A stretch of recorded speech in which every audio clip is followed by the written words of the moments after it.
এই এপিসোড উৎসর্গ করা হলো কক্সবাজারের চকরিয়ার দুলা হাজরায় যৌথ বাহিনীর অভিযানে সন্ত্রাসী হামলায় নিহত সেনাবাহিনীর লেফটেন্যান্ট শহীদ তানজিম সারোয়ার নির্জনের পবিত্র স্মৃতির উদ্দেশ্যে। বাংলাদেশকে নিয়ে ওয়াকার কি করতে চায় সেটার একটা ইঙ্গিত পাইছি, আপনাদের সাথে সেটা শেয়ার করতে চাই। ওয়াকারের খাইশ কি সেটা সে গোপন করে নাই, ভালো কথা।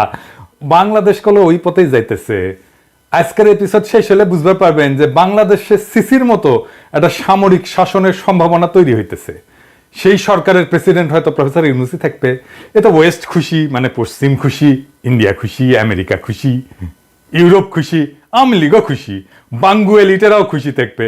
কিন্তু গণতান্ত্রিক বাংলাদেশ গড়ার লড়াইয়ে যারা ছিলাম তাদের আরেকটা দুর্বিষহ ভবিষ্যৎ লড়াইয়ের জন্য তৈরি হইতে হবে।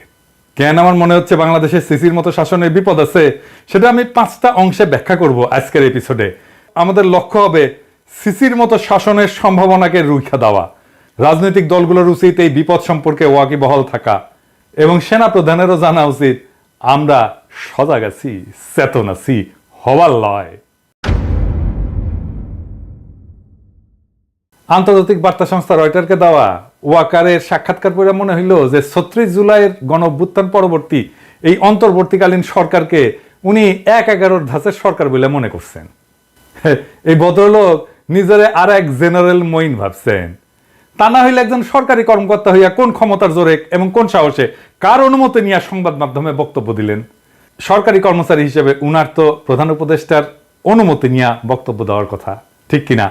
রাষ্ট্র, রাজনীতি এবং দেশের সর্বশেষ পরিস্থিতি নিয়ে সরকারের মন্ত্রী পরিষদ বিভাগের সচিব, পুলিশের আইজিবি, নৌবাহিনীর প্রধান, বিমান বাহিনীর প্রধান অথবা প্রধান বিচারপতি কি প্রকাশ্যে গণমাধ্যমে বিবৃতি, সাক্ষাৎকার দিতে পারবেন? পারবেন না। উনি কেমনে দিলেন? কোন অধিকারে? কোন হেডমে?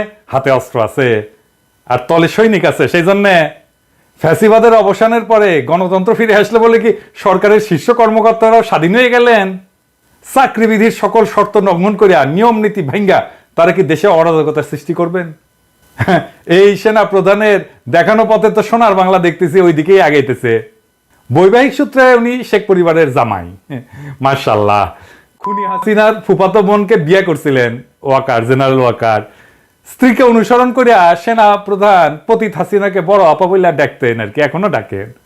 হাসিনার পরিবারের জামাই হওয়ার কারণে বহু যোগ্য অফিসারকে টপকাইয়া ওয়াকারুজ্জামান দেশের সেনাপ্রধান হয়েছেন। এটা জানা কথা, আমরা সবাই জানি, তাই না? এটা একটা খারাপ নজির, যা বাংলাদেশের সশস্ত্র বাহিনীর এক অগৌরব গাথা। ভুললে কিভাবে চলবে? খুনি হাসিনার একান্ত অনুগত বইলাই এই সেনা কর্মকর্তা ওয়াকার গত 15 বছর যাবৎ একে একে সবগুলা লাভজনক এবং গুরুত্বপূর্ণ পদ অতিক্রম করে সেনাপ্রধান হয়েছেন, ঠিক কিনা ওয়াকার সাহেব? কথা সত্য। এই পথ পরিক্রমায় তিনি সবসময় তার আপার দুঃশাসনের পক্ষেই কথা বলছেন। এর বিরুদ্ধে কখনো কি কোথাও একটা শব্দ উচ্চারণ করেছেন? হ্যাঁ, ওই আমলে সকল কুখ্যাত জেনারেলদের সাথে তো মিলেমিশে থাকিছেন এবং গণ অভ্যুত্থানের পরেও তাদেরকে রক্ষা করার চেষ্টা চালায় গেছেন। রাজনৈতিকভাবে ফ্যাসিজমের পক্ষে 15 বছর যাবৎ ব্যবহৃত এই সেনা কর্মকর্তা 36 জুলাই ছাত্র জনতার গণবিস্ফোরণের আগের এবং পরের অভিন্ন সেনা প্রধান, তাই তো? নাটকীয়ভাবে কি বদলে যেতে পারেন? পারেন না।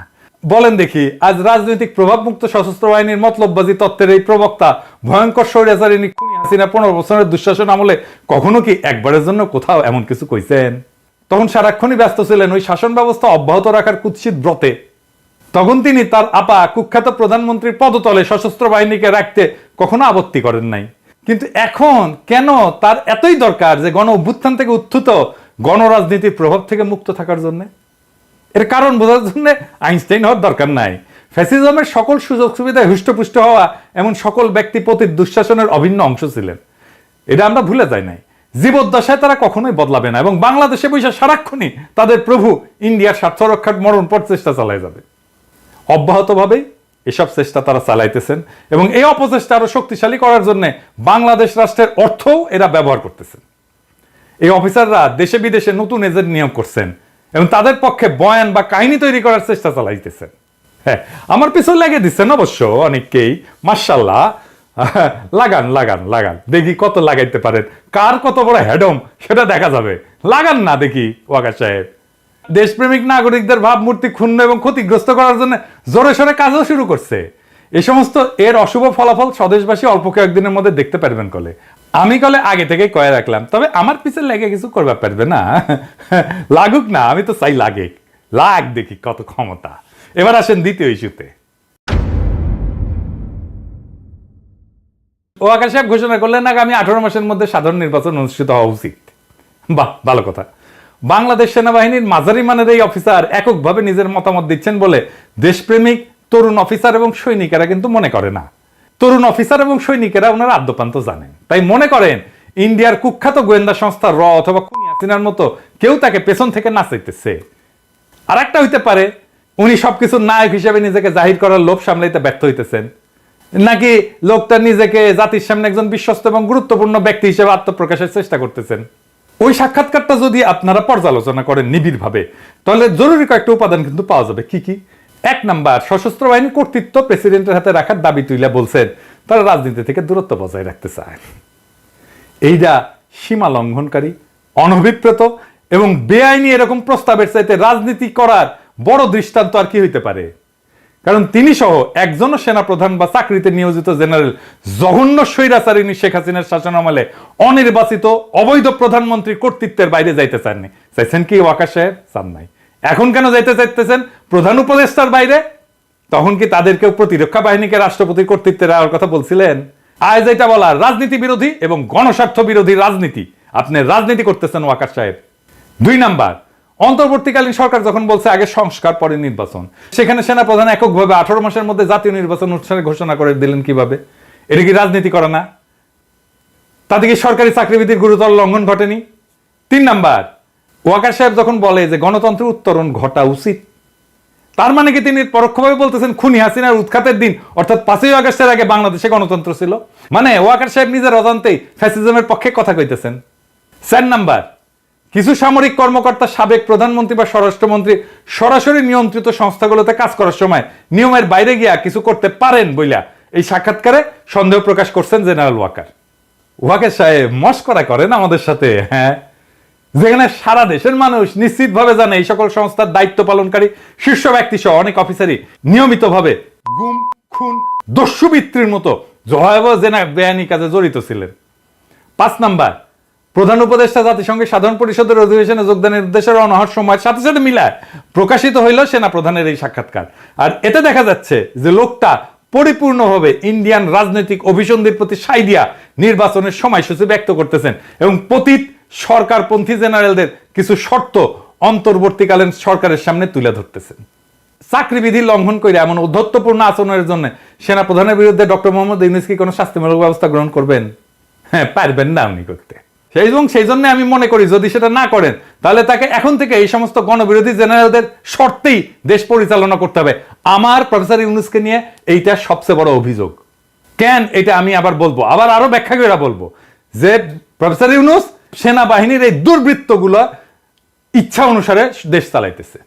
বিএনপি, জামাত, বৈষম্য বিরোধী ছাত্র আন্দোলন সহ গণ অভ্যুত্থানে অংশগ্রহণকারী সকল দল, সংস্থা এবং পক্ষকে এই নতুন বাস্তবতা কিন্তু বুঝতে হবে এবং এর বিরুদ্ধে ঐক্যবদ্ধভাবে রুখে দাঁড়াইতে হবে। আর তা না করতে পারলে ভিন্ন রূপে ডেলে সাজানো ফ্যাসিবাদের নবছায়া গণতন্ত্র শূন্যতা, অধিকারহীনতার মধ্যে ইন্ডিয়ার কর্তৃত্বের অধীনে বসবাস করতে হবে। আমি বলে রাখলাম, লিখে রাখতে পারেন। এইবার আসেন তৃতীয় ইস্যুতে। ওয়াকার সাহেব যখন নিজের এখতিয়ারের বাইরে বিষয় নিয়ে নিয়ম নীতির সকল সীমা লঙ্ঘন করে কথা বলেন, দেখা যাচ্ছে আমাদের মিডিয়া তখন তা তুলে ধরতে ভয় বা লজ্জা পাইতেছে। লজ্জা নারীর ভূষণ এবং প্রথম আলো ডেইলি স্টারের ভূষণ। কিন্তু এটা কেন হবে?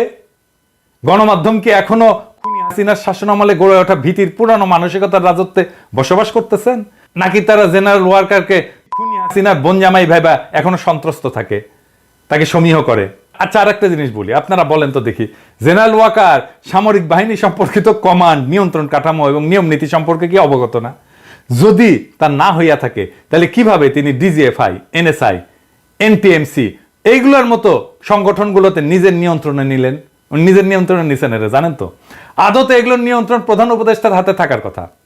তো প্রফেসর ইউনূসকে অতিরিক্ত কাদের বোঝা মনে করে এগুলোর দায়িত্ব সেনা প্রধানকে সামলাইতে দিচ্ছেন। শুধু তাই না, ডিজি, বিজিবি, ডিজি আনসার, র্যাবের অফিসাররা কেন স্বরাষ্ট্র উপদেষ্টাকে টপকায় বা উপেক্ষা করে সেনা প্রধানের কাছ থেকে নির্দেশ নিতেছেন জানেন নাকি? এটা কিন্তু হইতেছে। দাপ্তরিকভাবে মূল বস প্রধান উপদেষ্টা হওয়ার পরেও সশস্ত্র বাহিনী বিভাগের প্রিন্সিপাল স্টাফ অফিসার কেন সেনা প্রধানের কাছ থেকে সিদ্ধান্ত নেন?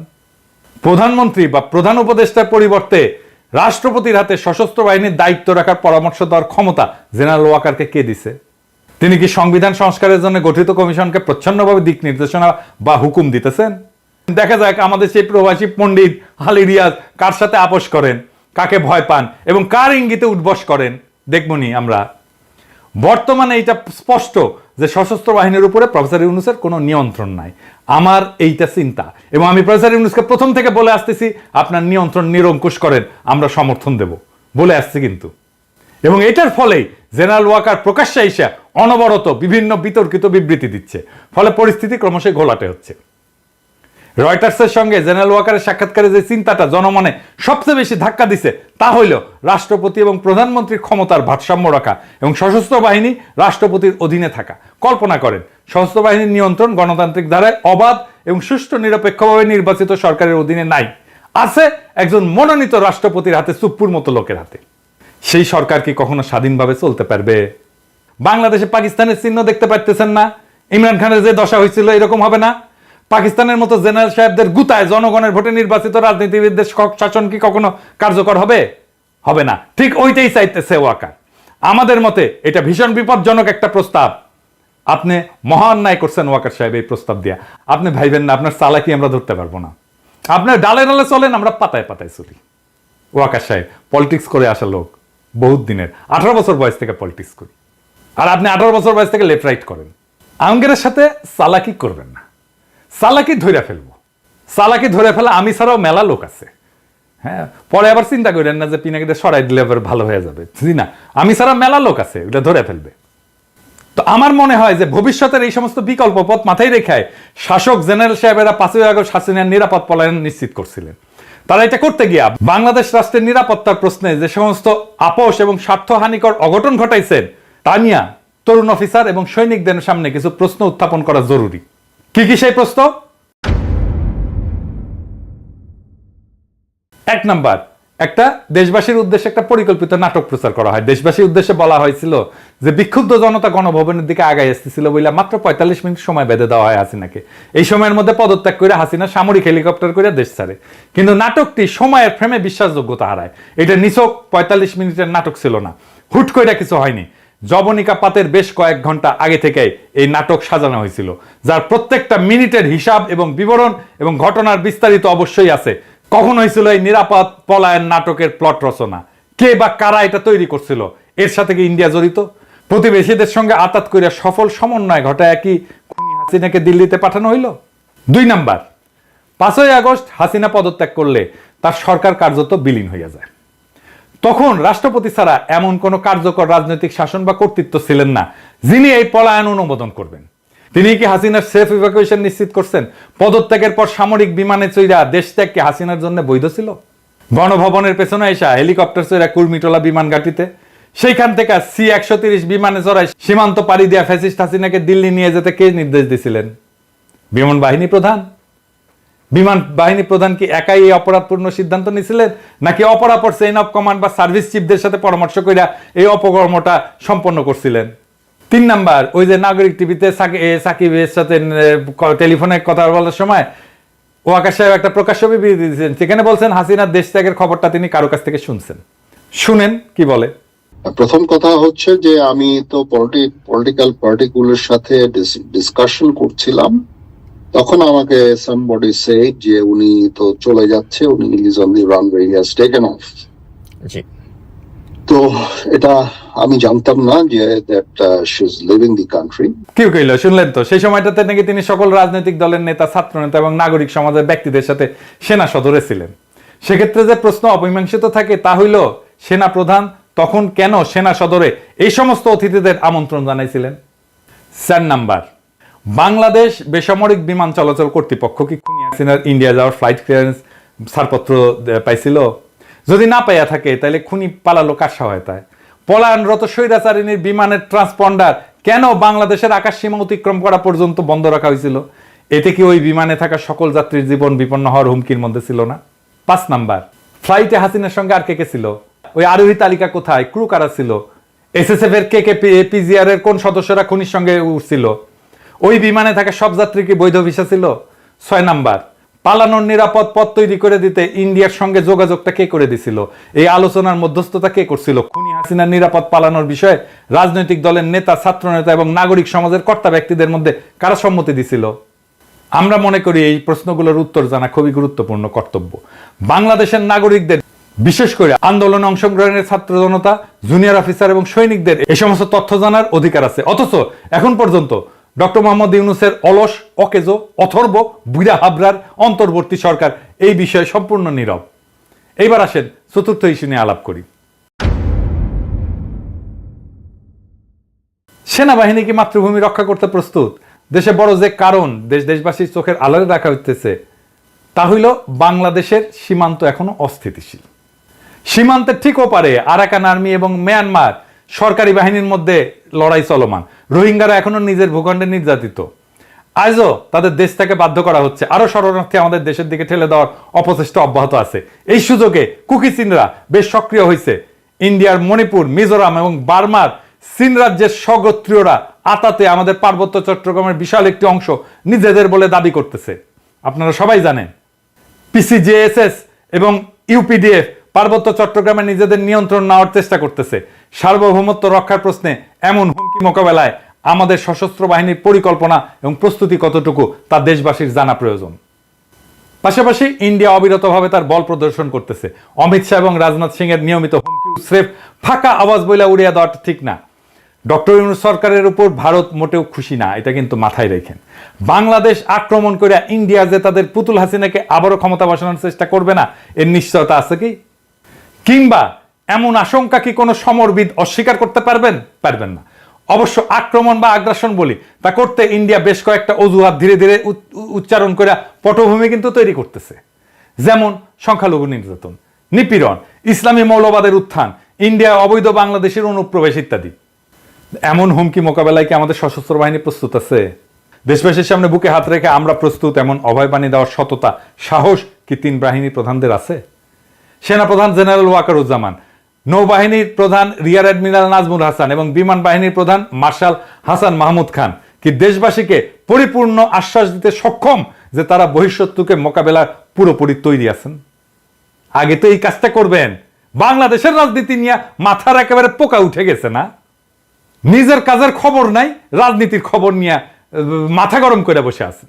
খুনি হাসিনার পতনের আগে 19 জুলাই রাতে সারা দেশে কারফিউ জারি এবং সেনা মোতায়েন করছিল তৎকালীন ফ্যাসিস্ট আওয়ামী লীগ সরকার। কিছু দলবাজ আর্মি অফিসার তখন বিক্ষোভরত নিরস্ত্র ছাত্র জনতার দিকে গুলিও ছুড়ছে, মারাও গেছে ওই গুলিতে।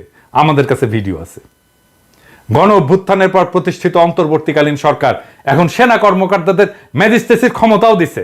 এমত অবস্থায় জেনারেল ওয়াকার সাহেব কি আমাদের আশ্বস্ত করতে পারবেন তথাকথিত জননিরাপত্তার কাজে দীর্ঘমেয়াদে সেনাবাহিনী মোতায়েন করে রাখার কারণে সেনাদের দেশ রক্ষার মনোবল, লড়াইয়ের পূর্ণ ক্ষমতা এবং দক্ষতা অক্ষুণ্ণ আছে কি?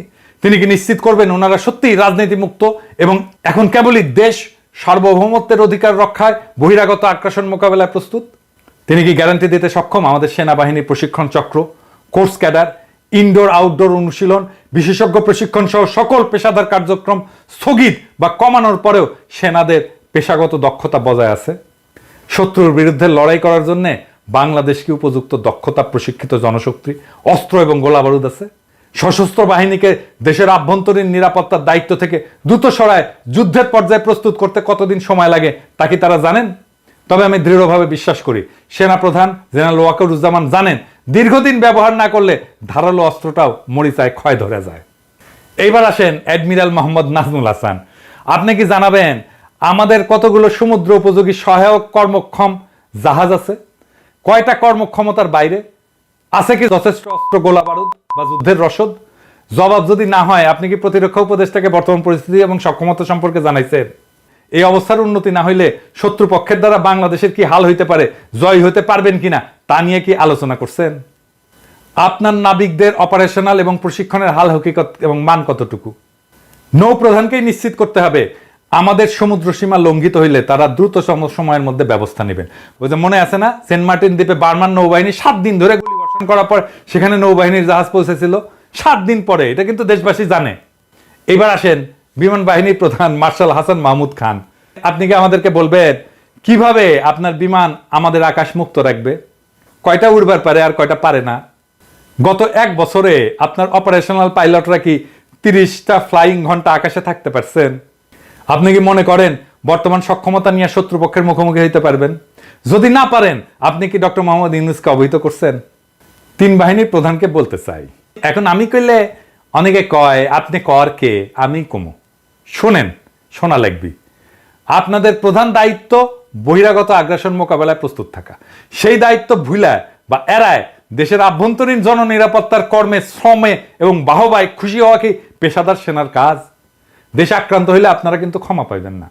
অতীতে সশস্ত্র বাহিনীর প্রধানরা দেশের অভ্যন্তরে বেসামরিক নাগরিককে যতটুকু সহায়তা দরকার ততটুকু কইরা দ্রুত নিজেদের ব্যারাকে ফিরতে দেরি করেন নাই। কিন্তু আপনারা দেখাচ্ছেন ভিন্ন আর এক আচরণ।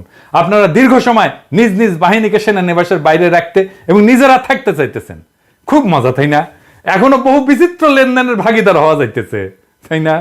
আমরা খবর রাখি কলে, হ্যাঁ আমরা খবর রাখি। নেহায়েত ভদ্রতা কইরা কই না, নেহায়েত ভদ্রতা কইরা কই না।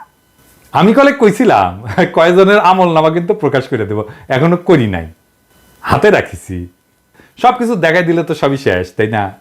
তরুণ অফিসার এবং সৈনিকদের আমি বলি, আপনারা নিশ্চয়ই জানেন, তারপরেও বলি, বেসামরিক নাগরিকদের সাথে মিশে যাওয়া এবং তাদের সাথে বাধাবন্ধনহীন ভালো মন্দের গণ আচরণে সংক্রমিত হইয়া অতীতে একাধিকবার সেনাবাহিনীর ইমেজ সংকট কিন্তু দেখা দিছে। এবারও তেমন একটা কিছু কিন্তু ঘটতে যাইতেছে। অকার্যকর পুলিশে অজুহাত ব্যবহার করা হইতেছে সেনাবাহিনীকে অনির্দিষ্টকালের জন্য মোতায়েন রাখার অভিপ্রায় থেকে, যা মেনে নেওয়া কিন্তু যায় না। আমরা মনে করি খুনিরা আড়ালে আছে বলে পুলিশ এখনো ভীত। খুনি শেখ হাসিনার শাসনামলে ইন্ডিয়ার শিকড় কতটা বিস্তৃত হয়েছিল পুলিশ বাহিনীর সকল সদস্যই সেটা জানতেন। আমরা মনে করি তারা সেটা নিয়েও বিচলিত। যতদিন দেশের অভ্যন্তরে জননিরাপত্তার কাজে সেনাবাহিনী মোতায়েন থাকবে ততদিন পুলিশ নিজের পায়ে দাঁড়াইতে পারবে না, তারা গা ছাড়া দিয়া থাকবে। তারা একটু গুছায় ওঠা মাত্রই সেনাবাহিনীকে নিজেদের কাছে ফিরাই নিয়ে যেতে হবে। আমরা পুলিশকে মোটিভেট করব আসার জন্য, পুলিশের মনোবল বাড়াবো দরকার হইলে। সেনা প্রত্যাহার করা হলে পুলিশ ঠিকই অ্যাকশনে যাইতে পারবে। ভাবসাব দেখে মনে হইতেছে অন্তর্বর্তীকালীন সরকার সেনাবাহিনীকে মাঠে রেখা বেশ খুশ মেজাজে আছে। তারা হয়তো চাইতেছে দেশ রক্ষা বাহিনীর সমাজ রাজনীতির বিভিন্ন নোংরা আবর্জনা এবং জঞ্জালের মধ্যে জড়ায় সরকারকে কলঙ্ক মুক্ত রাখবে। আহারে, এই হইতেছে প্রফেসর ইউনূসের সরকারের বুদ্ধি। উপদেষ্টাদের বুদ্ধি হচ্ছে এই লেভেলে। সশস্ত্র বাহিনী বলছিল না যে 632 জনকে অঘোষিতভাবে লুকায় রাখা এবং পতিত সরকারের কয়েক হাজার খুনি, দাগী অপরাধী, দুর্বৃত্তকে দেশব্যাপী সেনা ছাউনিতে নিরাপদ আশ্রয় দিছিল। এর জন্য কিন্তু দেশবাসী বিস্মিত এবং ব্যথিত হয়েছিল। পতিত ফ্যাসিস্ট সরকারের বিভিন্ন পর্যায়ের নেতা নেত্রী, সংগঠক, কর্মকর্তাদের নিরাপদে দেশান্তরিত হওয়ার সকল ব্যবস্থা যে সশস্ত্র বাহিনীর একদল শীর্ষ কর্মকর্তা করে দিচ্ছেন তা যেই না জনগণ ক্ষুব্ধ হয়ে উঠছে। কলঙ্কজনক এমন ভয়াবহ ঘটনার কারণে সশস্ত্র বাহিনীর এই 3 প্রধানের প্রতি মানুষের সকল আস্থা ধুলায় মিশাই গেছে। ফ্যাসিস্ট সরকারের পতনের পর 3 বাহিনী প্রধানের প্রত্যেকটা পদক্ষেপ থেকে বোঝা যায় সশস্ত্র বাহিনীর বর্তমান নেতৃত্ব দেশপ্রেমিক ভূমিকা রাখতে অক্ষম। দলবাজ, অযোগ্য, অদক্ষ, দুর্নীতিপরায়ণ কর্মকর্তাদের অবসারিত কইরা প্রথমেই তাদের উচিত ছিল আগাছা নির্মূল করা। বিড়াল মারতে হয় প্রথম রাতে, তারপর স্বচ্ছ একটা ব্যবস্থা প্রবর্তন করে দ্রুত সকল শূন্য পদ এবং র্যাঙ্ক পূরণ করা। আমি মনে করি এই ক্ষেত্রে অবসরপ্রাপ্ত সেনা কর্মকর্তা এবং যাদেরকে চাকরি থেকে বাধ্যতামূলক অবসর দিচ্ছেন তাদেরকে পুনর্নিয়োগ এবং চুক্তিভিত্তিক নিয়োগ করা যাইতে পারে।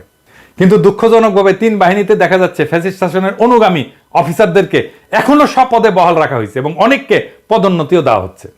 অতি দ্রুত এই সমস্ত বন্ধ কইরা এর বিপরীত ধাতা প্রবাহিত যদি না হয় তাহলে যা চলতেছে তার রুখে দাঁড়াইতে হবে তরুণ অফিসার এবং সৈনিকদেরকে। আপনারা আমাদেরকে পাশে পাবেন, জনতাকে আপনাদের পাশে পাবেন, আমরা সে ব্যবস্থা করব। এবার আসেন প্রফেসর ইউনূসের প্রসঙ্গ। জাতিসংঘের সাধারণ পরিষদের বক্তৃতায় প্রফেসর ইউনূস গণ অভ্যুত্থানে সশস্ত্র বাহিনীর ভূমিকাকে অতিরঞ্জিত এবং ভুলভাবে উপস্থাপন করে একে যতই মহিমান্বিত করার চেষ্টা করেন না কেন, তা যে দেশের গণতন্ত্রায়নের জন্য আত্মঘাতী হচ্ছে তা মানুষ অচিরেই বুঝতে পারবে। প্রফেসর ইউনূসের এটা একটা দোষ, বড় দোষ। এই যে ছাত্রদেরকে মাথায় তুললো, এখন সেনাবাহিনীকে মাথায় তুলছে, যার হাতে শক্তি তারই মাথায় তোলে। বুঝছেন, এটা সমস্যা না? আরে নেতা সে, তারে মাথায় তুলছে মানুষ, সে আর একজনকে মাথায় তুলতেছে যা দেখে কার হাতে শক্তি আছে। ও ওর হাতে শক্তি, ছাত্রদের হাতে, ছাত্রের মাথায় তোলো। ও সেনাবাহিনীর হাতে অস্ত্র আছে, সেনাবাহিনীর মাথায় তোলো। এরপরে দেখবে র্যাবের হাতে আসছে, র্যাবের মাথায় তোলো। এই করতে থাকবে। 12 বছর দীর্ঘ গণ আন্দোলন, সংগঠন, ব্যাপক আত্মত্যাগ এবং ভয়াবহ দমন পীড়নের মধ্যেও আন্দোলনকে অব্যাহত রাখা এবং পরিচালনাকারী রাজনৈতিক শক্তির ভূমিকাকে খাটো করার মানসিকতা, এটা আমি বলবো এটা হীন মতলববাজি প্রসূত। খুনি হাসিনার অনুগ্রহ উপভোগকারী প্রতিবেশী রাষ্ট্রের প্রতি অনুগত রাজনৈতিকভাবে অসৎ গুটি কয়েক শীর্ষ সামরিক কর্মকর্তা অর্থাৎ অশুভ এই শক্তির প্রতি আনুগত্য প্রদর্শন ছাড়া এমন বক্তব্যের ভিতরে অন্য কোনো সারবত্তা নাই। প্রফেসর ইউনূস সশস্ত্র বাহিনীর ক্ষমতা তার পিছনে সংগঠিত কইরা দেশের চলমান অরাজনৈতিক শাসন ব্যবস্থা যে দীর্ঘায়িত করতে চাইতেছেন সেই ইঙ্গিত মিথ্যা দিয়া সত্য গোপন করার এই বক্তব্যের মধ্যে লুকায় আছে। ডক্টর মোহাম্মদ ইউনূসকে বুঝতে হবে আমরা কেন ইন্ডিয়ার আগ্রাসনের হুমকির কথা তুলছি। প্রতিবেশীদের প্রতি নত জানু বাংলাদেশের সশস্ত্র বাহিনীর বর্তমান নেতৃত্ব আত্মসমর্পণের পথ বেছে নেবে। এরা পরিশ্রমকে ভয় পায়, এরা শত্রুকে মোকাবেলা করতে চায় না, মালগুলা নানা সুযোগ সুবিধার দুর্নীতিতে আকণ্ঠ ডুবে গেছে। এই জন্য এরা দেশকে পুনরায় প্রতিবেশীদের কোমল বা প্রচ্ছন্ন নিয়ন্ত্রণের আওতাধীন করে ফেলবে এবং ইসলাম বিদ্বেষী পশ্চিমা সেকুলারিজমের তত্ত্বের ছায় পুনর্বাসিত হবে নব্য আওয়ামী লীগ। বিনিময়ে আপনাকে হয়তো ঘুষ হিসেবে দেওয়া হবে প্রফেসর ইউনূস দেশ শাসন এবং কর্তৃত্বের দীর্ঘস্থায়ী স্বাদ। প্রধান উপদেষ্টা যদি না জানেন এটা তার ব্যর্থতা। সশস্ত্র বাহিনীতে ফ্যাসিস্ট আওয়ামী লীগের স্বার্থ সংশ্লিষ্ট কর্মকর্তারা শপথে অটুট, অক্ষত এবং অক্ষুণ্ণ অবস্থায় আছে। এক একটা দিন যাচ্ছে আর জেনারেল ওয়াকার নিজের কর্তৃত্ব সুসংহত করতেছেন। যদিও দেশে বিদেশে প্রভাব প্রতিপত্তি ডক্টর মোহাম্মদ ইউনূসের ধারে কাছেও নাই ওয়াকারের, তবে শাসক হিসেবে এই সরকার প্রধানের ব্যক্তিত্বে যে বড় ধরনের সমস্যা আছে তা উনার গত 8 সপ্তাহের শাসনে কিন্তু বোঝা গেছে। আরো উপলব্ধি করা গেছে যে সেনা নেতৃত্বের দিকে ঝুঁকে পড়া উনার শাসন বেশ নড়বড়ে এবং ভঙ্গুরি থাকবে, যা বাংলাদেশকে স্থিতিশীলতা দিতে পারবে না। আর সেটাই ইন্ডিয়ার চাওয়া। এমন আয়োজনকে তার ধরে রাখতে তারা সমর্থন যোগাবে। এমন পরিস্থিতি দীর্ঘদিন বিদ্যমান থাকলে জেনারেল এরশাদের মতো একটা নিকৃষ্ট ইন্ডিয়ান এজেন্টকে ক্ষমতায় বসাইতে প্রতিবেশীদের খুব একটা বেগ পাইতে হবে না। দেখেন না কিছু পাবলিক তো আছে এখন ওয়াকার করে জিন্দাবাদ দেয়, যেহেতু হাতে বন্দুক আছে। ওয়াকার নাকি বহুত কিছু করিছে হাসিনা সরার জন্য, খেয়ালই নাই ওই হাসিনা ওর আপা। তো এইরকম করে ক্ষমতা দখল করে উপরন্ত তার পেছনে পশ্চিমাদের সমর্থনও জুটাই ফেলতে পারবে। জনধিকৃত হাসিনাকে যদি 15 বছর ক্ষমতায় রাখা যায় তাহলে একজন মধ্যম মানের জেনারেলকে দিয়ে পরবর্তী 10 বছর বাংলাদেশ শাসন করা যাবে না কেন? এটা ভাববো কেন? জেনারেল 9 বছর শাসন আমলে যেভাবে আওয়ামী লীগ সহ অন্যান্য কিছু বিশেষ দলের সমর্থন পাইছিলেন সেভাবে জেনারেল ওয়াকার যে সহায়তা পাইতে পারেন সেটার আলামত তো ইতিমধ্যে বাংলাদেশের রাজনীতিতে উকি দিচ্ছে। আপনি তো দেখেন আমার কমেন্ট বক্সে যদি জেনারেল ওয়াকারকে কিছু কয় তাইলে এসে ঝেপে পড়ে কিছু লোক, দেখেছেন? এরশাদ দল করেছিল, ওয়াকারও দল করে ফেলবি। আর প্রফেসর ইউনূস আপনি কিন্তু মাথায় রেখেন আপনার সাথে ইন্ডিয়ার যদি কোনো ঝামেলা হয় আমেরিকা কিন্তু আপনার পক্ষ নিয়ে আগে আসবে না। আপনার বড় বন্ধু হওয়া সত্ত্বেও মার্কিনের পিছু উঠবে। যেভাবে গত জানুয়ারিতে জাতীয় সংসদ নির্বাচনকালে চূড়ান্ত দুঃসময়ে বাংলাদেশকে পরিত্যাগ করছিল তারা। অন্তর্বর্তীকালীন সরকার প্রধানের ব্যক্তিত্বহীনতার মাত্র 8 সপ্তাহের ব্যবধানে সেনা প্রধানের সবচেয়ে বড় দুর্বলতায় পরিণত হয়েছে তার মূল শক্তিতে। জেনারেল ওয়াকারের দুইটা ভিন্ন পরিচয় তাকে অদ্ভুত এক সামর্থ্য যোগাইতেছে। একাধারে তিনি সেনাপ্রধান এবং খুনি হাসিনা পরিবারের জামাতা। এটাই বাংলাদেশের এই মুহূর্তে সবচেয়ে বড় ট্র্যাজেডি। ডক্টর মোহাম্মদ ইউনূসের সরকার ইন্ডিয়াকে তোষামত করতেছে আর সেনা প্রধান পদে বসে আছে তাদেরই এক এজেন্ট, আর প্রেসিডেন্ট হয়ে বসে আছে আর এক হাসিনা নির্বাচিত লোক সুপ্পু। গণ অভ্যুত্থান সংগঠনকারী এবং পরিচালনাকারী এবং নেতৃত্ব প্রদানকারী বিশাল আত্মত্যাগে মহিয়ান ছাত্র জনতা সহ সকল আন্দোলনকারী রাজনৈতিক শক্তির সঙ্গে সহায়তা না কইরা ডক্টর মোহাম্মদ ইউনূস আজ ব্যাপকভাবে দুর্নীতিগ্রস্ত সেনা নেতৃত্বের সঙ্গে আঁতাত করেছেন। ঘাতকদের একটা অংশের পক্ষ নিচ্ছেন এবং পতিতদের রাজনৈতিক স্বার্থ দেখিচ্ছেন। প্রফেসর ইউনূস এটা আমি আগে বলি নাই, কিন্তু আজ বলতে বাধ্য হতেছি। কিন্তু দীর্ঘ 15 বছর ধরে চলমান দেশবাসীর গণতন্ত্র, ভোটাধিকার এবং মৌলিক মানবাধিকার সংগ্রামে আপনি কিন্তু একটা বিবৃতি দিয়ে কখনো পক্ষে দাঁড়ান নাই, একটা গুম খুন মিথ্যা মামলার প্রতিবাদ করেন নাই, শুধু আপনার নিজের স্বার্থের এবং কষ্টের কথা বলছেন। গণ অভ্যুত্থানের পরবর্তী সময়ে আপনারা ধরে আনা হয়েছিল, ধার করে আনা হয়েছিল, ধার করিয়া ধরে আনা যুগ পরিবর্তন করার তীব্র আকাঙ্ক্ষায় তাড়িত গণমানুষের একটা সরকার গঠন করা ইচ্ছা পোষণ করছিল দেশের মানুষ।